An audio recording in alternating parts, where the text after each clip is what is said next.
नमस्कार दोस्तों, आज एक और पारिवारिक कहानी में मैं आपका स्वागत करती हूँ। आज की कहानी है जेठानियों पर अत्याचार करने वाली सास को छोटी बहू ने सिखाया ऐसा सबक कि उनकी अक्ल ठिकाने आ गई। बचपन से ही लड़कियों के मन में उनकी सास के प्रति एक डर पैदा कर दिया जाता है कि अगर घर के काम सही ढंग से नहीं करोगी तो तुम्हारी सास तुम्हें और हमें दोनों को बहुत बुरा भला कहेगी और हो सकता है कि तुम्हारा ससुराल में जीना दुश्वार हो जाए। इसलिए चाहे शहर की लड़की हो या गांव की, सबके मन में शादी का नाम सुनते ही सबसे पहले यह सवाल उठता है कि पता नहीं सास कैसी होगी। बेचारी लड़कियां, जहां उन्हें अपने नए जीवन के हसीन सपने देखने चाहिए, वहां अपनी सास के सपने ज़्यादा देखने लगती हैं और जो थोड़ी बहुत कमी रह जाती है वह रिश्तेदार और पड़ोस की औरतें तथा शादीशुदा सहेलियां अपनी अपनी सलाह देकर पूरी कर देती हैं। खैर, मैं आज आपको एक सचमुच की हिटलर सास से मिलवाती हूँ। मेरी सहेली की जब शादी हुई तो वह अपनी ससुराल पहुँची।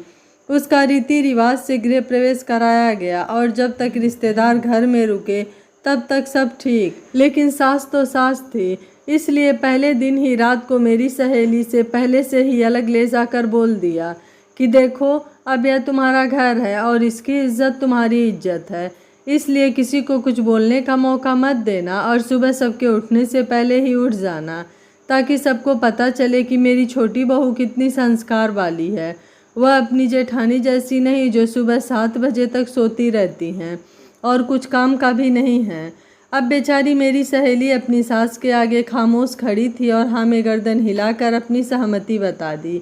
अब सुहाग रात के कितने सपने देखे थे वह एक आदेश मिलते ही धराशायी हो गए और वह रात में कुछ देर तक तो अपने पति के साथ दिल से बहुत खुश रही, लेकिन जब पति देव सो गए तो मेरी सहेली की नींद उड़ गई। वह बेचारी एक तो पहले से थकी हुई, उस पर आज ससुराल में भी दिन भर रस्मों में उलझी और फिर आधी रात हो गई। आधी रात के बाद जागरण बची, आधी रात में नींद कैसे पूरी होती। बेचारी पूरी रात थोड़ी थोड़ी देर में उठकर घड़ी देखकर नींद पूरी कर रही थी। जैसे ही 5 बजे वह झट से उठकर नहा धोकर तैयार होकर नीचे आई तो देखा कि सभी लोगों के साथ साथ सास भी अभी तक सो रही हैं। तो वह अपने कमरे में जाकर फिर से नींद पूरी कर ली और नीचे जैसे ही उसे थोड़ी सी आहट का एहसास हुआ तो वह एक बार फिर अपना मुंह धोकर तैयार हुई और नीचे आकर सबसे पहले सास, जो अब तक उठ चुकी थी, उनके और अन्य रिश्तेदारों के पैर छुए। सास बोली, बहू, अभी तुम्हारी रसोई की रस्म नहीं हुई है तो तुम रसोई में तो जा नहीं सकती, इसलिए तुम अपने कमरे में जाकर आराम करो। मैं तुम्हारे और सुरेश के लिए चाय भिजवाती हूँ। मेरी सहेली ने रसोई की तरफ देखा तो जेठानी उबासी लेती हुई सबके लिए चाय बना रही थी। मेरी सहेली वापस कमरे में आकर सोफे पर पीठ टिकाकर बैठ गई। उसे पता ही नहीं चला कि कब वह फिर से सो गई। थोड़ी देर में जेठानी उसके कमरे में आई और उसके हाथ में चाय का कप देकर बोली, तो आखिर मम्मी जी ने तुमसे भी वही कहा जो मुझसे मेरी पहली रात को कहा था, और मैं भी तुम्हारी तरह सारी रात चैन से सो भी नहीं पाई और ना ही पहली रात का मज़ा ले पाई, क्योंकि मन में जड़ जो बैठ गया था कि सुबह जल्दी उठने हैं। अब खुद को देखो, रसोई की रस्म नहीं हुई और तुम्हें जल्दी उठने के लिए बोलकर तुम्हारी भी पहली रात का कचरा कर दिया। मेरी सहेली अपनी जेठानी का मुंह देख रही थी। जेठानी बोली, अभी तुम नई हो, धीरे धीरे मम्मी जी के बारे में सब जान जाओगी। उन्होंने मेरे बारे में भी तुमसे यही कहा होगा कि देर से उठती है और कामकाज नहीं करती है। विनीता अपनी जेठानी का मुंह देख रही थी और जेठानी ने बड़े प्यार से विनीता का हाथ अपने हाथ में लेकर कहा कि खुद को कभी अकेला मत समझना, मैं हूँ ना तुम्हारी बड़ी बहन। अगर हम दोनों मिलकर रहेंगी और एक दूसरे पर भरोसा करेंगी तो कोई भी ताकत हमें अलग नहीं कर पाएगी।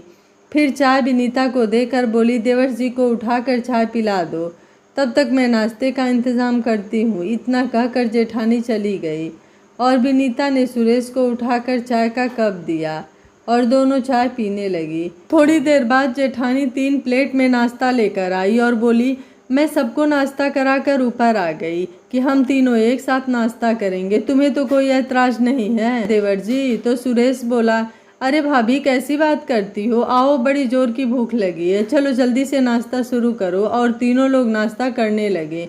तभी जेठानी बोली, अरे विनीता, मैं बताना भूल गई, थोड़ी देर बाद आस पड़ोस की औरतें मुँह दिखाई करने आएंगी, तो मम्मी जी ने कहा है कि ठीक से तैयार होकर जेवर आदि पहनकर तैयार हो जाना। मुँह दिखाई की रस्म भी खत्म हो गई और फिर पग फेरे की रस्म भी खत्म हो गई। और विनीता जब पहली बार मायके आई तो किसी ने यह नहीं पूछा कि घर के लोग कैसे हैं। सब यही पूछ रहे थे कि तेरी सास कैसी है, उसका व्यवहार कैसा है, तेरे पति कैसे हैं, आदि आदि। अब विनीता किसी को क्या बताती कि 2-4 दिन में तो किसी को परखा नहीं जा सकता है। खैर 4 दिन बाद सुरेश आए और विनीता को विदा करा कर ले गए। अब विनीता की ससुराल में केवल 5 लोग थे, जेठ जेठानी, सुरेश और विनीता तथा सास यानी मम्मी जी। सुरेश से विनीता को पता चला कि ससुर जी सरकारी स्कूल में टीचर थे और इनकी मृत्यु के बाद यह नौकरी सबसे बड़े भैया जो उस समय ग्रेजुएशन कर चुके थे उन्हें मिल गई और मम्मी जी को पापा जी की पेंशन मिलने लगी। घर खर्च भैया की सैलरी से चलता था और हमारी पढ़ाई आदि भी उन्हीं पैसों से होती थी। जब भैया की शादी हो गई तो बड़ी भाभी कुछ दिन तक तो सब चुपचाप देखती रहीं। साल भर के अंदर उनको एक प्यारी सी बेटी भी हो गई तो खर्चे बढ़ने लाजमी थे। लेकिन मम्मी जी अपनी पेंशन में से एक पैसा भी खर्च नहीं करती और बाकी लोगों से खर्चे कम करने को कहती थीं। अब तुम ही बताओ कि भैया भाभी और उनकी बच्ची का खर्चा, खाने पीने का, सबका राशन पानी का खर्चा, उसके अलावा कोई मेहमान आए तो त्योहार हो तो सबका खर्चा भैया पर ही था। मम्मी जी ने तो मानो घर के खर्चों से मुंह मोड़ लिया था।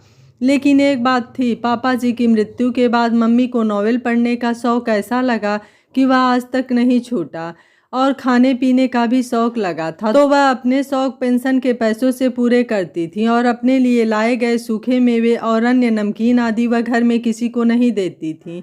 अपने कमरे की अलमारी में ताला डाल कर रखती थी और सारा समय कमरे में खिड़की के पास बैठी नावल पढ़ती रहती थी। घर के काम से उन्हें कोई मतलब नहीं और ना ही बच्चों से। उधर भाभी घर के सारे काम करती और बच्ची को भी संभालती थी। जब तक मैं और मझले भैया घर पर रहते तब तक हम उनके काम में हाथ बटाते थे, जैसे अपने कपड़े खुद धोना, बच्ची को खिलाना, अपने अपने कमरे को साफ सफाई रखना आदि। और तब तक भाभी तीव्र गति से हाथ चलाते हुए हम सबके लिए चाय नाश्ता खाना पैक करना और मम्मी जी को ठीक समय पर चाय और नाश्ता दिया करती थी। हमारे काम लेट हो जाएं, लेकिन मजाल है कि मम्मी जी के समय में लेट हो जाना मतलब घर भर में हंगामा होना तय था। बड़ी भाभी भी न जाने किस मिट्टी की बनी थी, खुद के कपड़े फटे होने पर सिलकर पहन लेती, पर बच्ची के लिए नए कपड़े मंगाती थी।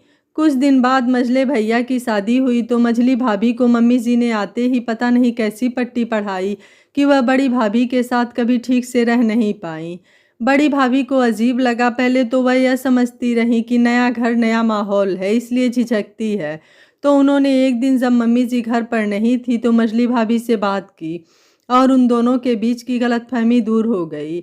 मझले भैया भी अब नौकरी करने लगे थे और मझली भाभी भी बड़ी भाभी के साथ घर के काम में खुशी खुशी हाथ बटाने लगी। यह बात मम्मी जी को पसंद नहीं आई और उन्होंने मझली भाभी और बड़े भाभी के बीच झगड़ा करा दी। बड़ी भाभी को उनका हिस्सा देकर घर से अलग कर दिया। बाद में जब मझली भाभी को किसी से पता चला कि यह सब मम्मी जी ने कराया है तो उन्हें खुद पर बड़ी शर्म आई और उन्होंने बड़ी भाभी के घर जाकर उनसे खुद माफ़ी मांगी और सारी बात बताई। इस पर बड़ी भाभी बोली कि देखो, जो गलती हम दोनों से हुई तुम सुरेश की पत्नी के साथ मत करना। तुम दोनों हमेशा एक दूसरे की ढाल बनकर खड़ी रहना और एक दूसरे पर विश्वास करना ताकि तुम्हारे बीच कोई लड़ाई न करवाने पाए। और एक बात, तुम किसी को मत बताना कि तुम मुझसे मिलने आती हो, नहीं तो मम्मी जी को बहुत बुरा लगेगा। उसके बाद मझली भाभी ने अपने तरीके से घर चलाया और करीब 3 साल बाद जब मेरी नौकरी लगी तब मम्मी ने मेरी शादी तुमसे करवा दी। विनीता, मेरी बड़ी भाभी और मझली भाभी दोनों ने मम्मी के ताने और उनके द्वारा किए गए अत्याचार, मेरा मतलब शारीरिक रूप से नहीं बल्कि मानसिक रूप से, उसको बहुत सहन किया है। और अब जब बड़ी भाभी अलग रहने लगी हैं तो उनका सारा गुस्सा मझली भाभी पर निकल जाता है।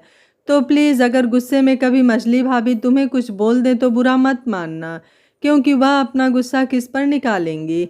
अगर उनका गुस्सा नहीं निकला तो वह डिप्रेशन का शिकार हो सकती हैं, जो कि उनकी इस हालत में उनके लिए हानिकारक है।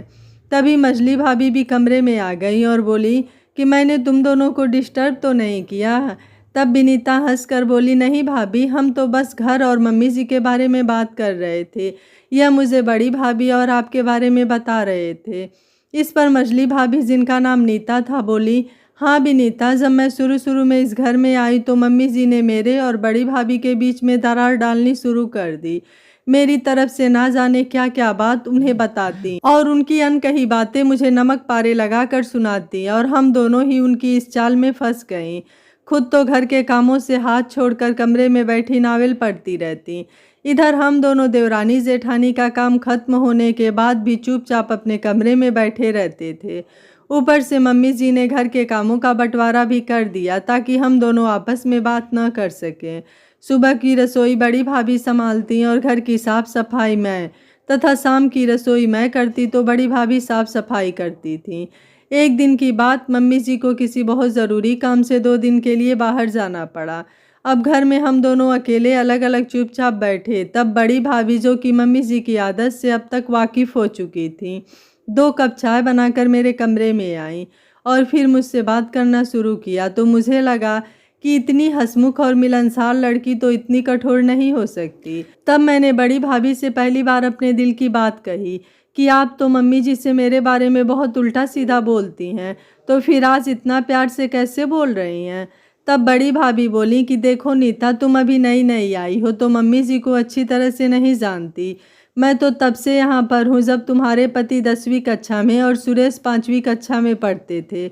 मैंने मम्मी जी को बहुत झेला है, लेकिन मैं पलट कर जवाब नहीं देती क्योंकि मेरे संस्कार ऐसे नहीं थे।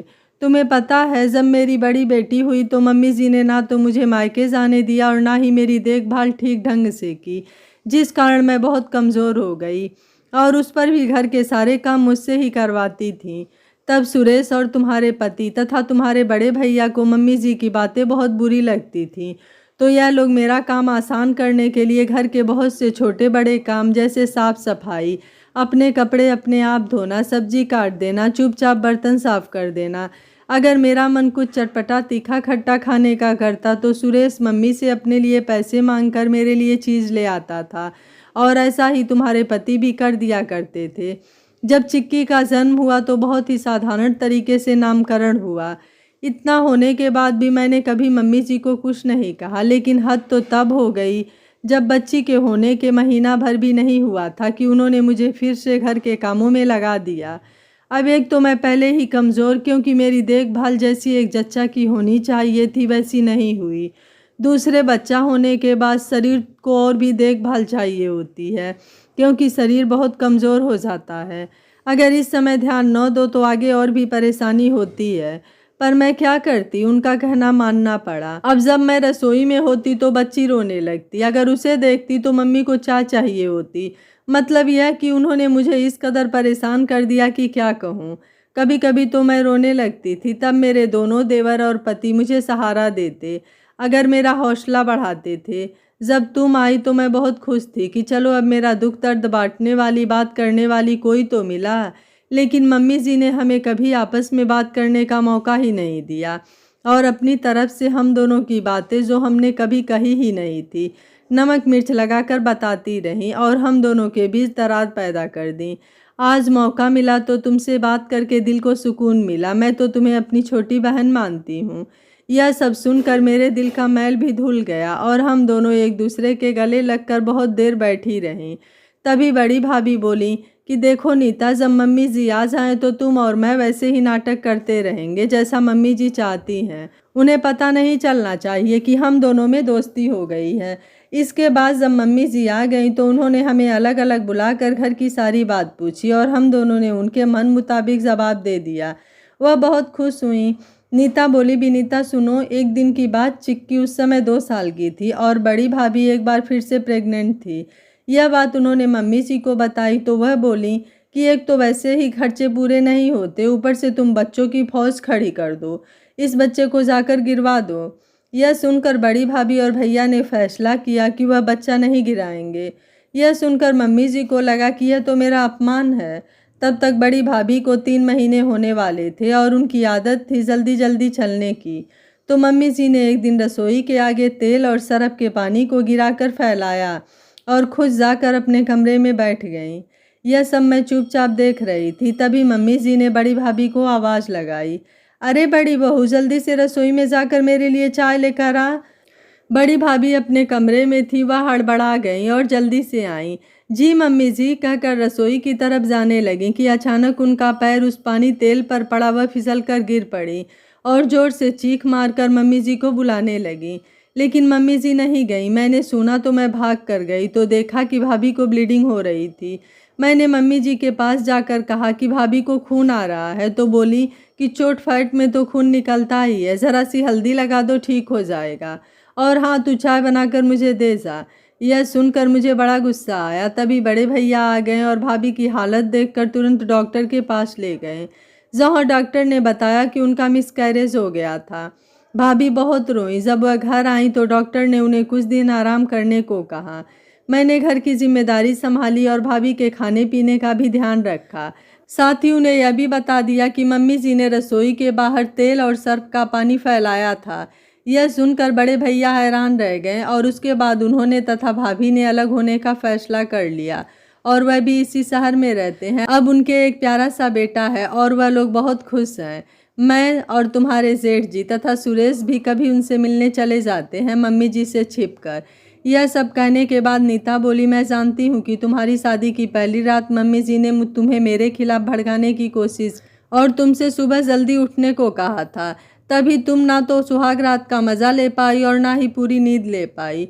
उन्होंने तुम्हारे मन में मेरे लिए नफरत और अपने लिए एक डर बैठा दिया था और तुम अभी भी उस डर से निकल नहीं पाई हो। अब देखो, घर में हम कुल 5 लोग हैं और इन दोनों के ऑफिस जाने का समय 9 बजे है। अगर मैं सुबह 6:30 बजे उठकर साफ सफाई करके नहाकर सबके लिए नाश्ता टिफिन 8:30 बजे तक भी तैयार कर देती तो मुझे सुबह 5 बजे उठने की क्या ज़रूरत। सुबह के समय ही मैं दोपहर के लिए भी आटा ज़्यादा मल देती हूँ और सब्जी थोड़ा ज़्यादा बनाती हूँ ताकि दोपहर में काम आ जाए। बस दोपहर में थोड़े से दाल और चावल बनाकर खाना तैयार। शाम को यह दोनों 5:30 बजे ऑफिस से आते हैं तो उस समय मैं कभी पकौड़ी, कभी चटपटे आलू चाट, कभी कुछ नमकीन बनाकर चाय के साथ सबको देती हूँ और फिर 6:30 बजे से रात का खाना बनाना शुरू करती हूँ। तब एक सूखी सब्जी, रायता, रसीली सब्जी तथा रोटी और सलाद बनाती हूँ। 1 घंटे में सब कुछ तैयार हो जाते हैं तो 9 बजे तक सब खाना खा लेते हैं और फिर मैं हाथ के हाथ बर्तन भी साफ करती जाती हूँ ताकि अगले सुबह सवेरे मुझे देर न हो और रसोई साफ मिले। यह सब सुनकर विनीता बोली, भाभी, आपकी और इनकी बातें सुनकर मेरा मन भी बड़ी भाभी से मिलने का कर रहा है और अब आप काम की चिंता मत करो, मैं आ गई हूँ तो हर काम हम दोनों जल्दी जल्दी निपटा लिया करेंगे और आप निश्चिंत रहो। मैं उन लड़कियों में से नहीं जो अपनी सास के अत्याचार सहे। मैं आस की लड़की हूँ जो सास को नाको चने चबवा देती हूँ। यह सुनकर सुरेश और नीता दोनों हंसने लगे। तब विनीता बोली, आप लोग मेरी बात पर हंस रहे हैं, समय आने पर मैं यह साबित करके भी दिखा दूंगी। शाम तक विनीता की सास आ गई और बोली, नीता कहाँ मर गई, ज़रा जाकर चाय और पानी लेकर आ, आज तो मैं बहुत थक गई हूँ। तभी विनीता चाय और पानी लेकर आई और मम्मी जी को देकर कहा कि भाभी तो बाथरूम में थी इसलिए मैं ले आई। इस पर वह बोली, ठीक है। तभी नीता वहाँ आई। तब सासू माँ बोली, जब तुझे पता था कि मैं शाम को आने वाली हूँ तो तू बाथरूम में क्यों गई। इस पर नीता बोली, टॉयलेट के लिए गई थी। तभी भी नीता बोली, ठीक है मम्मी जी, आज से हम दोनों कहीं भी जाएंगी तो आपको बता कर जाएंगी। इतना कहकर दोनों वहाँ से चली गई। थोड़ी देर बाद विनीता दौड़ी दौड़ी आई और बोली, मम्मी जी, मुझे आराम करने जाना है, पैड चेंज करने, क्या मैं जाऊँ। मम्मी जी बोली, तो मुझसे क्यों पूछने आई हो। इस पर विनीता बोली कि कहीं आप मुझे भी भाभी के जैसे डांट न दो। इतना कहकर विनीता बाथरूम में चली गई। यह देखकर नीता की हंसी छूट गई। अब अगले दिन उसने भी ऐसा किया। दोनों ही बहुत दिन तक मम्मी जी से पूछ पूछ कर बाथरूम जाती तो मम्मी जी का दिमाग खराब हो गया। बोली, तुम दोनों अब से जब चाहे बाथरूम जाओ, मुझसे पूछने की ज़रूरत नहीं। थोड़ी देर बाद घर की छत पर चारों खूब हंस रहे थे कि आज तक हम लोग मम्मी जी से कितना डरते आए, लेकिन विनीता ने तो आज उस हिटलर सास को भी परेशान कर दिया। तभी विनीता सबसे बोली, एक खुशखबरी है मझले भैया आपके लिए। बोले, क्या। तो विनीता बोली कि भाभी माँ बनने वाली है। इस पर वह खुश तो हुए लेकिन फिर दुखी हो गए। बोले, विनीता, मेरे पास इतने पैसे नहीं है कि मैं नीता और बच्चे के खर्चे उठा सकूं। तब विनीता बोली, आप चिंता मत करो, सब इंतजाम हो जाएगा। एक दिन जब आस पड़ोस के घर की औरतें मम्मी जी के पास बैठी थी तो विनीता आई और बोली, मम्मी जी, नीता भाभी को चक्कर और उल्टी आ रही है, आप मुझे कुछ रुपए दे दीजिए, मैं उन्हें डॉक्टर के पास ले जाती हूँ। अब सबके सामने मम्मी जी क्या कहें, तब उन्होंने चुपचाप 2000 रुपये विनीता को दे दिए। रुपए लेकर विनीता और नीता डॉक्टर के पास चली गईं। वहां पर डॉक्टर ने कन्फर्म कर दिया कि नीता मां बनने वाली है, साथ ही उसे बेड रेस्ट तथा खाने पीने का विशेष ध्यान रखने को कहा। जो पैसे बचे उनसे विनीता नीता के लिए फल खरीद लाई। घर आकर सारी बात बताई। सारी औरतें वहीं बैठी थीं। अब विनीता ने कहा कि मम्मी जी, आपको तो पता है मैं नई हूँ, तो मुझे तो ज़्यादा जानकारी है नहीं, आप मुझे बता देना कि क्या क्या सामान लाना है। अब भाभी तो काम कर नहीं पाएंगी और इतने सारे काम मैं बिना मदद के नहीं कर पाऊंगी, तो आप आंटी जी से कहकर एक काम वाली का इंतज़ाम करवा दीजिए। इस पर पड़ोस की आंटी बोली, बहू ठीक कह रही है, जब बड़ी बहू का यह हाल है तो यह छोटी अकेले कितना काम संभालेगी, इसलिए मैं आज शाम से ही अपनी काम वाली को काम करने के लिए भेज दूंगी। बस तू उसे 200 रुपये महीना दे देना। अब सबके सामने मम्मी जी की बोलती बंद। वह तो सबकी हाँ में हाँ मिला रही थी और सारी औरतें नीता और विनीता को सलाह दे रही थी कि कैसा खाना खाना है और कब क्या क्या खाना है, आदि आदि। तभी एक आंटी बोल पड़ी, अरे बहू, तू फिक्र मत कर, मैं कल आकर ताकत वाले मेवे के लड्डू बनवा दूंगी, तो तेरी कमजोरी भी दूर होगी और बच्चा भी तंदुरुस्त होगा।